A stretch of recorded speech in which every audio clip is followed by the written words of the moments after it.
ज्येष्ठ नेते शरद पवार यांनी गोविंद बागेच्या निवासस्थानासमोर आलेल्या स्वप्नकांच्या पालखीचं दर्शन घेतलं। अनेक वर्षानंतर शरद पवार यांनी या पालखी सोहळ्याला हजेरी लावल्यानं साहजिकच त्याची चर्चा झाली। मात्र राज्यभरातून आलेल्या वारकऱ्यांनी मात्र त्यांना भेटण्यासाठी मोठी गर्दी केली होती। संत स्वप्नकांच्या पालखीचं आज बारामतीमध्ये आगमन होत असतानाच गोविंद बागेच्या निवासस्थानासमोर ही पालखीचा हार असल्याने शरद पवार यांनी आपण थांबू शकतो आणि शरद पवारांनी त्यांना सांगितलं की आपण थांबूयात आणि त्यानुसार शरद पवार यांनी पहिल्यांदाच आज स्वप्नकांच्या पालखीचं दर्शन घेतलेलं आहे। अनेकदा याविषयी चर्चा होते, परंतु शरद पवार यांनी दर्शनासाठी या ठिकाणी थांबल्यानंतर राज्यभरातून आलेल्या वारकऱ्यांनी त्यांना भेटण्यासाठी गर्दी केली होती।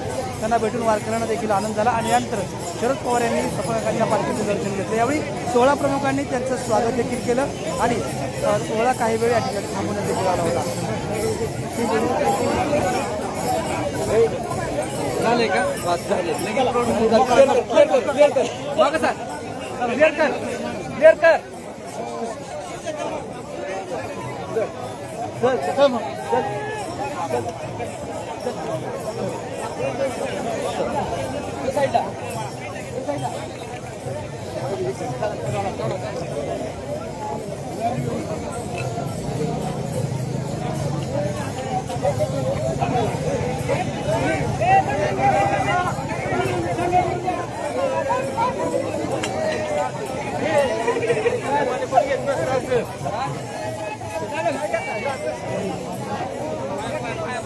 शरद पवार यांनी सोपानदेव काकांच्या पालखीचं आज दर्शन घेतलेलं आहे।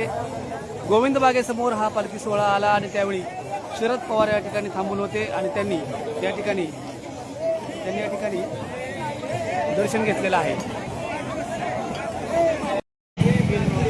संत स्वप्नकांच्या पालखीचं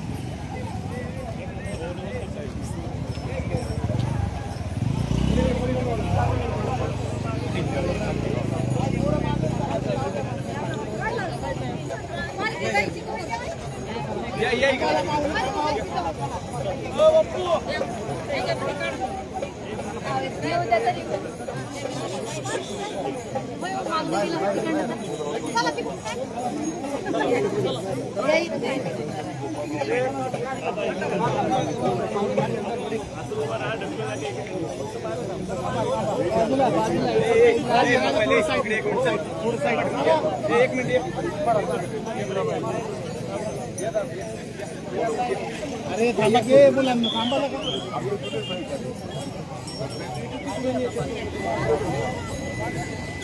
महाराज एक मिनट